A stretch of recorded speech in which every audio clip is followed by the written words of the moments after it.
everyone, Zion over here from Nintendo Life. So 2023 is officially done and dusted. I played a ton of Nintendo Switch games this year, as I imagine a lot of you have as well, and today I want to share with you my top 5 games that I played on Nintendo Switch this year. But today I'm not alone. I'm joined by the fantastic Mr. Felix. Hey, it's me. I'm ready to hear about your games. Really excited. Well, that's good to hear because we also are joined by somebody who happens to be ready for breakfast. The spectacular Alex Olney. It's true. You've outed me as Gotcha, red-handed. as the ready eater. Put the cuffs on him. Toss him in the breakfast dungeon.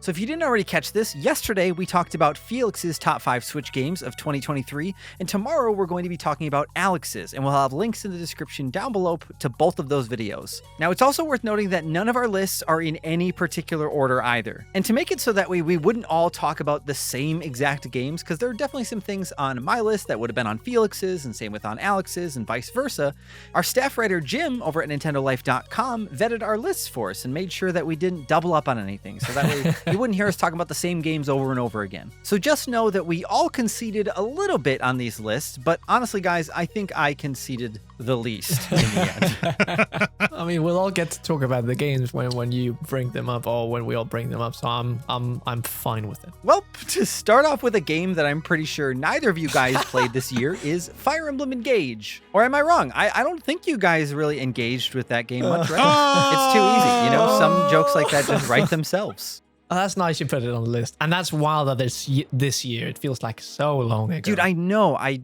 just finished the game like a week or two ago, and I played the DLC earlier in the year, like in the middle of my playthrough. It takes a year to beat? Yeah, man. It's a long game. No, I just put it down and picked it back up finally. It is still quite a long game for being an RPG, and I think something else just came out and got in the way like when I was midway through it, so I put it down. So I know Fire Emblem Engage is kind of a divisive title for a lot of people because when Fire Emblem Three Houses came out in 2007. That doesn't sound right, Alex, but thank you for the thought. Fire Emblem Three Houses was praised for the fact that the game basically had like 3 or 4 different storylines. It was not like a choose your own adventure, but you could choose your own house at the beginning of the game, and then you followed a different set of characters, and everybody, like for the most part in the early days, was playing different houses. So like everyone's story was different, and that was really fun and cool. But Engage kind of does away with that and doesn't really offer a whole lot of choice in the game. Like permadeath is still a thing, but it goes back to a more simplistic time for Fire Emblem. And one of the things I thought that made Engage so special was the visuals. They're so bright and vibrant and just striking. It's really pretty. Right? They actually pulled in this famous Japanese artist, Mika Picazo, I think is what her name is. And she had never worked on a Fire Emblem game before, but she at least did the main character illustrations. She might have done other characters for this game as well, but I know a lot of people made fun of the main character for having like toothpaste hair in the beginning when the game was like first revealed, but I really like the main character's character design in the end. But the other thing that I really loved was something that might surprise you, and that's the map system. I love a good map. You know, maybe we never talked about this, Alex, but so in Fire Emblem, combat is taken from a top-down perspective on a grid-based map. But then when you get into a battle, like let's use Pokemon Sword and Shield, for example. Alex, when you're in a house and you get in a battle, what happens to the battlefield? Like, what does the scene look like? Wow. He's right. You enter like a void. It's like a rabbit hole type thing. Totally, yes. You end up appearing in like this like purple or pinkish space that's like a void in time. It doesn't make any sense, and it doesn't connect even to the area that you were just in. What are you talking about? That's just my basement. Well, you have a very impressive basement then. Traditionally, in most RPGs, it's common for the battle system to look somewhat similar to the area that the battle starts out in. But in Fire Emblem Engage, they've actually mapped out the entire map in 3D. So then whenever a battle starts out, you actually appear in the exact area that you're in on the map. Even in something like Persona 5, I don't think I've ever played another turn-based RPG that gets it this close, that does it this right. It was just a little detail that went a long way as far as keeping me immersed and engaged in the experience. I'm just looking forward to Fire Emblem Marry. Oh my goodness. Well, you know, actually, they didn't really have marriage in this Fire Emblem game, so I suppose it'll come back in the next one. But what about the next thing that you are going to talk about? Oh, this one I'm so excited to talk about. Goodness.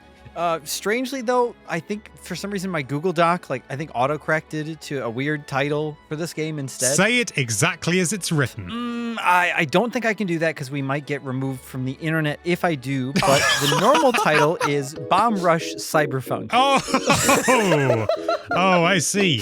I bet you can imagine some fun and weird naming scenarios for that one. So I grew up playing Jet Grind Radio or Jet Set Radio with my mom on the Dreamcast. We eventually got Jet Set Radio Future on the Xbox, and I loved that series. I listened to the soundtrack so much in high school. Whenever I met somebody who knew what that series was, we were just like friends immediately, you know? And for anybody unaware, Bomb Rush Cyberpunk, it takes so much inspiration from those series of games. It's kind of like a Tony Hawk Pro Skater skateboarding game, I guess, but there's BMX and there's rollerblading, and it doesn't put as much of an emphasis on score itself as it does just on like doing cool tricks and being a skater. I knew this would be on your list. Yeah. I knew it, yeah. So this game has been a long time in the making, and I think for some it didn't live up to like the hopes and dreams of being like something more than Jet Set Radio. But I went back and played some Jet Set Radio Future semi-recently, and it's not that it's rough, it just is,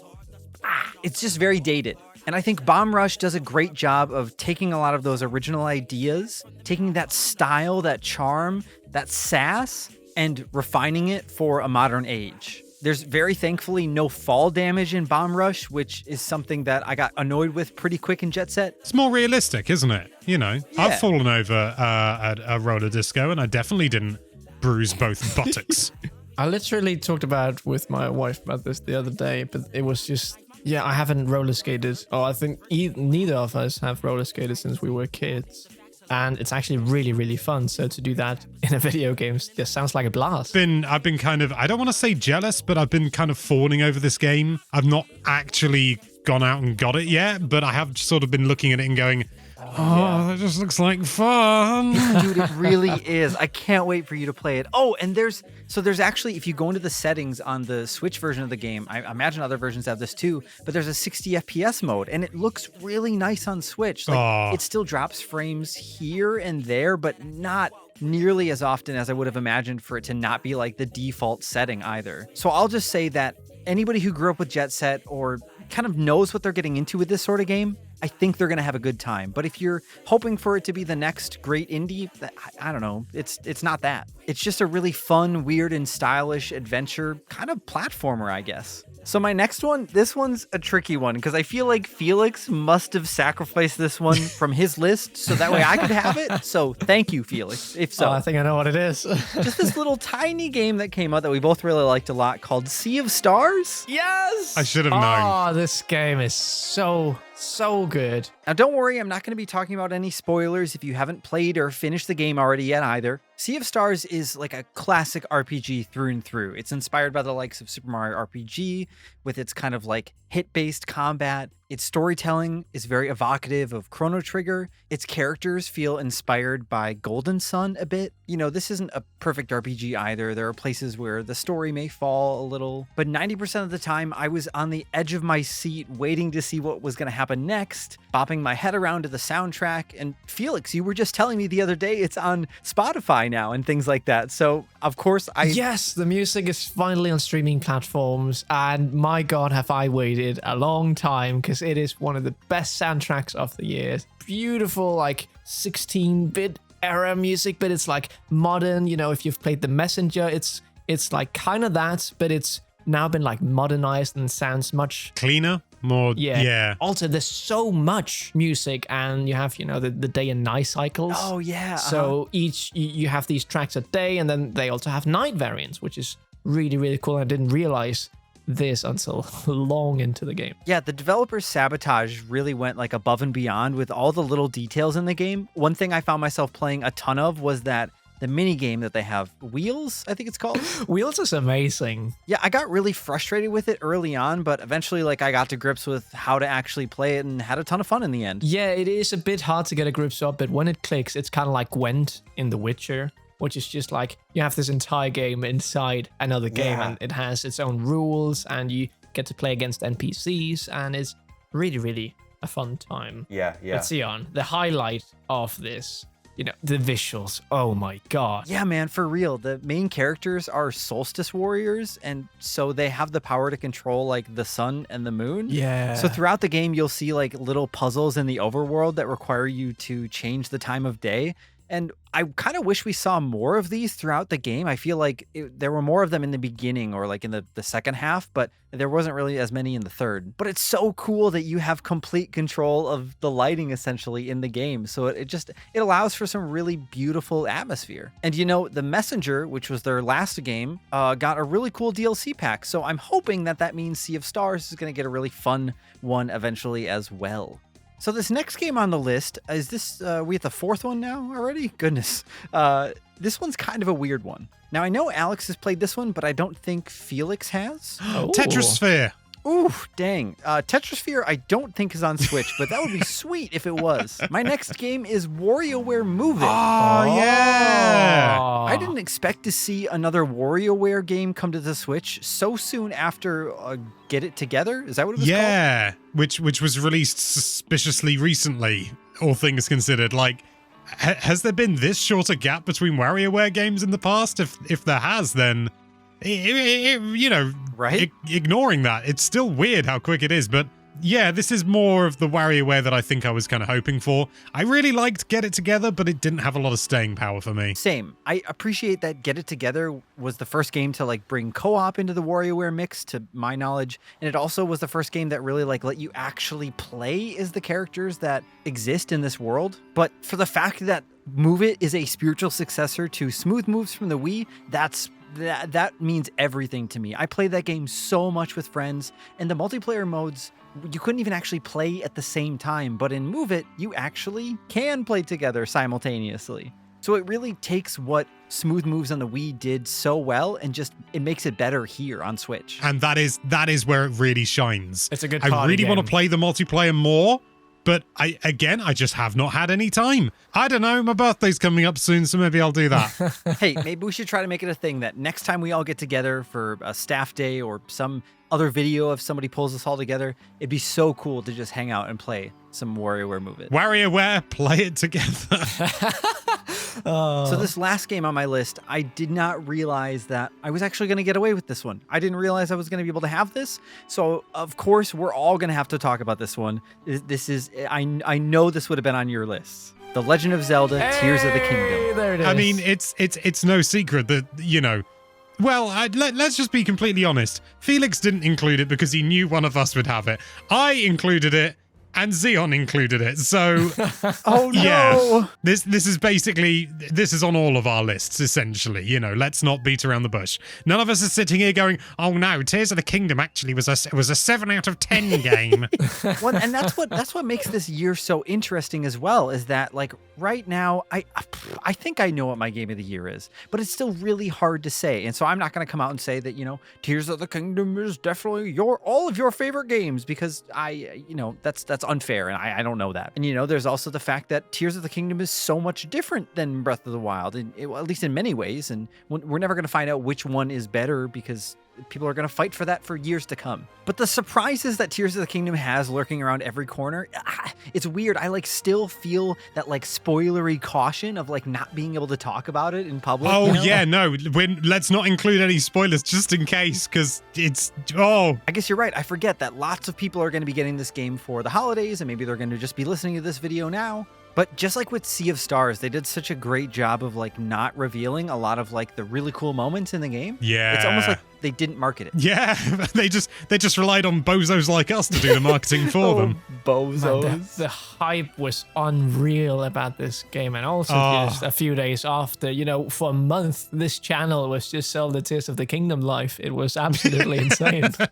It's a landmark game, and I do think that this is the sort of game that it came out at a fine time, but it also came out in a year of so many fantastic games on so many different platforms that I'm not going to say it's going to be forgotten or anything, but people are going to look back and go, oh God, 2023, that was the year that Tears of the Kingdom came out. Oh my God, that game was amazing. And people are going to be gushing about it. Have either of you gone back to Breath of the Wild since playing this? Because it feels Like, Breath of the Wild feels really basic in comparison now. It's almost like Tears of the Kingdom is what you remember Breath of the Wild being in some ways. You know, like how you're saying at F-Zero 99, how they've updated all the sprites, but you look at them, you sort of think, no, that's how they looked on the SNES. And it's like, no, it wasn't. Well, I played Breath of the Wild just before Tears of the Kingdom, so I feel like I can remember pretty much how it is, but maybe I'm mistaken. Maybe it's exactly how you describe it. I just remembered it was a lot more running around and a lot less flying and torturing Koroks. Oh, no, I just want to play Tears of the Kingdom. Not the torturing Koroks, but rescuing them. I'm a good boy. Yes. Same. High five. High five.